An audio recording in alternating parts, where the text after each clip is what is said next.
Media trial होता है, बदनाम किया जाता है, खूब उसके बारे में लिखा जाता है, उन्हें उपद्रवी और आतंकवादी तक बोलने का दुस्साहस होता है। यह वह मानसिकता है जो हर प्रकार से भारत की विरासत को अपमानित करना चाहती है। बिहार चुनाव की गर्मी के बीच एक और राजनीतिक बयानबाजी चर्चा में। उत्तर प्रदेश के मुख्यमंत्री योगी आदित्यनाथ ने उन लोगों पर कड़ी नाराजगी जताई है जो कांवड़ यात्रियों को आतंकवादी कह रहे हैं। एक जनसभा को संबोधित करते हुए सीएम योगी ने कहा है कि जो लोग श्रद्धालुओं को आतंकवादी कहते हैं वे खुद समाज के लिए खतरा है। योगी का इशारा विपक्ष की उन टिप्पणियों की ओर था जिनमें कांवड़ यात्रा और उससे जुड़ी गतिविधियों को निशाना बनाया गया था। कांवड़ यात्रा चल रही है, समाज का सबसे यानी श्रमिक वर्ग से लेकर के उच्च वर्ग तक हर व्यक्ति इस अभियान के साथ जुड़ा हुआ। एकता का अद्भुत संगम, कोई भेदभाव नहीं, न जाति का भेद है, न क्षेत्र का भेद है, न वर्ग का भेद है, न मत का भेद है, न संप्रदाय का भेद है। हर बम बम बोलते हुए जाते हैं, 300-400 किलोमीटर पैदल जाते हैं, फिर वहां से जल लेकर के कावड़ को कंधे में रख करके फिर उसी प्रकार से उसी भक्ति भाव के साथ चलते हैं। लेकिन मीडिया ट्रायल होता है, मीडिया ट्रायल होता है, बदनाम किया जाता है, खूब उसके बारे में लिखा जाता है, उन्हें उपद्रवी और आतंकवादी तक बोलने का दुस्साहस होता है। यह वह मानसिकता है जो हर प्रकार से भारत की विरासत को अपमानित करना चाहती है। ये वही लोग हैं जिन्होंने जनजातीय समुदाय को भारत से अलग करने का प्रयास किया, उन्हें भड़काने का काम किया, उन्हें भारत के खिलाफ संघर्ष करने के लिए हर स्तर पर षड्यंत्र किए। ये वही समुदाय है जो भारत की आस्था का सदैव अपमान करता है, और यही वे लोग हैं जो आज सोशल मीडिया प्लेटफॉर्म का फेक अकाउंट बना करके जातीय संघर्ष की स्थिति को पैदा करना चाहते हैं। इन सब से अगर हम सावधान रह करके अपने आप को सुरक्षित कर सकें, अपने समाज को सुरक्षित कर सकें, तो राष्ट्रीय एकता को संबल प्रदान करने में वर्तमान की इस भूमिका में हमारी संस्थाएं बड़े भूमिका का निर्वहन कर सकती हैं। भगवान बिरसा की जो विरासत है ये हमें राष्ट्रीय एकता के उन्हीं चुनौतियों से जूझने के लिए एक नई प्रेरणा प्रदान कर रहा है, और उस प्रेरणा से हम कुछ सबक सीख सकें। उन्होंने ब्रिटिशर के खिलाफ और वहां की जिम्मेदारी शोषण के खिलाफ आंदोलन किया था। अगर हम इससे कुछ सीख सकेंगे तो आपकी चुनौती ये जातीय संघर्ष कराने वाले उन तत्वों से है जो फेक अकाउंट के माध्यम से, क्योंकि बाकी क्षमता उनकी समाप्त हो चुकी, तो सोशल मीडिया प्लेटफॉर्म के माध्यम से अब वो कहीं एक कोने में छुप करके इस प्रकार के कृत्यों में लिप्त हैं। उनसे सतर्क और सावधान रहते हुए उन लोगों को समझाने की आवश्यकता है।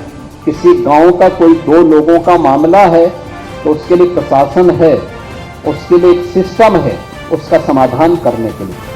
तुम वहां जाकर के जबरदस्ती दरोगा की भूमिका में जाओगे तो पिटोगे, ये जरूर उनको समझाने की आवश्यकता है जो बीच में आकर के जबरन करने का प्रयास करते हैं। तो मुझे लगता है कि सामाजिक सौहार्द को बनाने में भी इससे बड़ी एक अच्छी भूमिका का निर्वहन आप सबके स्तर पर हो पाएगा। संवाद आज की आवश्यकता है और प्रधानमंत्री जी ने उस संवाद को आगे बढ़ाया।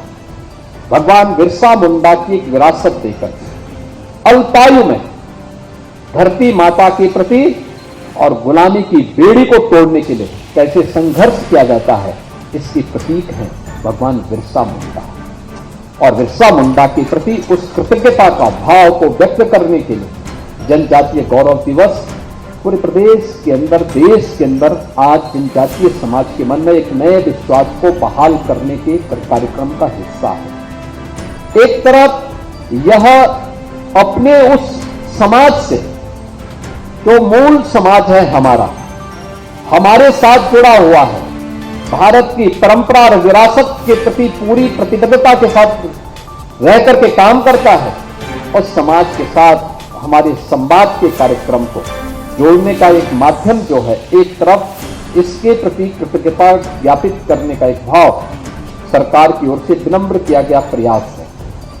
दूसरा है कि हमारी जो चुनौती है, याद करना जो लोग उनके बीच में उन्हें समाज और राष्ट्र की मुख्य धारा से अलग करने का काम करते थे। ये वही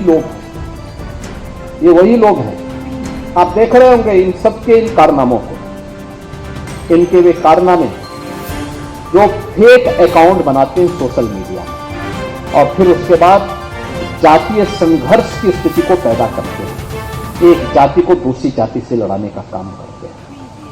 ये वही लोग हैं। मैं देख के ताज्जुब कर रहा था।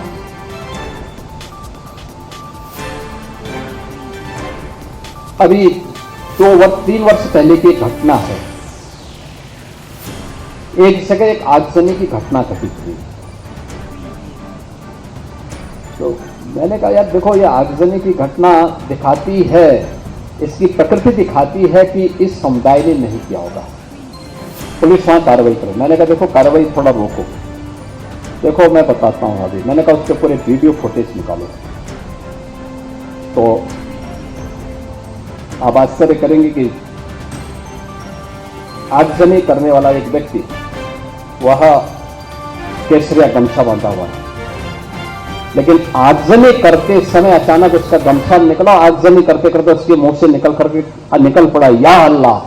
तो मैंने कहा देखो, इस समुदाय हिंदुओं की एक जाति को बदनाम करने के लिए किस शरारत के तहत गमछा बांध करके और पूरी व्यवस्था को अपमानित कर रहा है। ये चीजें दिखाती है कौन लोग हैं जो फेक अकाउंट बना करके जातीय संघर्ष की स्थिति को पैदा करना चाहते हैं और उन तत्वों को, छुपे हुए उन दुश्मनों को जो समाज की शांति को भंग करना चाहते हैं, अगर हम उन्हें चिन्हित करके समय रहते हुए उनका वॉकआउट कर सकें तो समाज की एकता में बाधक ऐसे तत्वों को भी बेनकाब किया जा सकता है। राष्ट्रीय एकता को भी और सुदृढ़ हम बनाने में मदद कर सकते हैं और मुझे लगता है ये आज की सबसे बड़ी आवश्यकता होगी, क्योंकि जब भी भारतीय समुदाय इन कार्यक्रमों के साथ जुड़ता है, आप देखते होंगे एक तबका, हमने एक नियम बनाया। वर्तमान में इस सावन का महीना है, सावन के महीने के ठीक पहले, इससे ठीक पहले मुहर्रम का आयोजन हुआ। हमने एक व्यवस्था बना दी कि भाई देखो, आप ताजिया की हाइट इससे ज्यादा मत करें, इससे ज्यादा करेंगे तो देखिए फिर आप मांग करेंगे कि पेड़ की टहनी काटो, किसी के घर के छज्जे को काटो, कहीं हाई टेंशन के तार को हटाओ। अब एक आयोजन के लिए हम हाई टेंशन तार हटाएं, एक बड़े तबके के लिए, गांव के लिए या शहर के लिए बिजली बाधित कर दें, तो ये तो उन लोगों के साथ अन्याय है भाई जो बिजली बिल का भुगतान कर रहे हैं। आप बिना बिल का भुगतान किए, बिना सड़क का चार्ज दिए आप अपनी यात्रा निकालना चाहते हैं और आप इसके लिए जो है चाहते हैं हो जाए। या किसी का घर किसी ने मेहनत करके अपने घर को बनाया, आप उसके बर्जे को तोड़वा रहे हैं। एक पेड़ को लगने में 40 साल 50 साल लगते हैं, आप उसकी टहनी को कटवा रहे हैं। क्यों कटवाएंगे आप? क्या अधिकार है आपको? हमने कहा ये नहीं होगा। जौनपुर में जबरदस्ती उन्होंने बड़ा ताजिया उठाया और हुआ क्या, वो हाई टेंशन की चपेट में आया, 3 लोग मर गए। बाद में उन्होंने रास्ता जाम किया तो पुलिस ने कहा क्या करें? मैंने कहा लाठी मार करके बाहर करो इनको, क्योंकि ये लातों के भूत हैं, बातों से मानेंगे नहीं। या हमने कहा था कि हाई टेंशन तार की चपेट में आ सकते हो, इससे ऊंचा मत करना, अपने इन्होंने किया है, आप कार्रवाई कर दो इनके खिलाफ। देखिए, एक भी जगह सोशल मीडिया में किसी ने विरोध नहीं किया, कोई ने विरोध किया। उत्तर प्रदेश में तो हम लोगों ने व्यवस्था भी बनाई हुई है कि अस्त्र शस्त्र से आप प्रदर्शन नहीं करेंगे, नहीं तो मुहर्रम का हर जुलूस उत्पात का, आगजनी का, तोड़फोड़ का कारण बनता था। बहन बेटियां सड़कों पर नहीं निकल पाती, कोई उस समय नहीं बोलता था।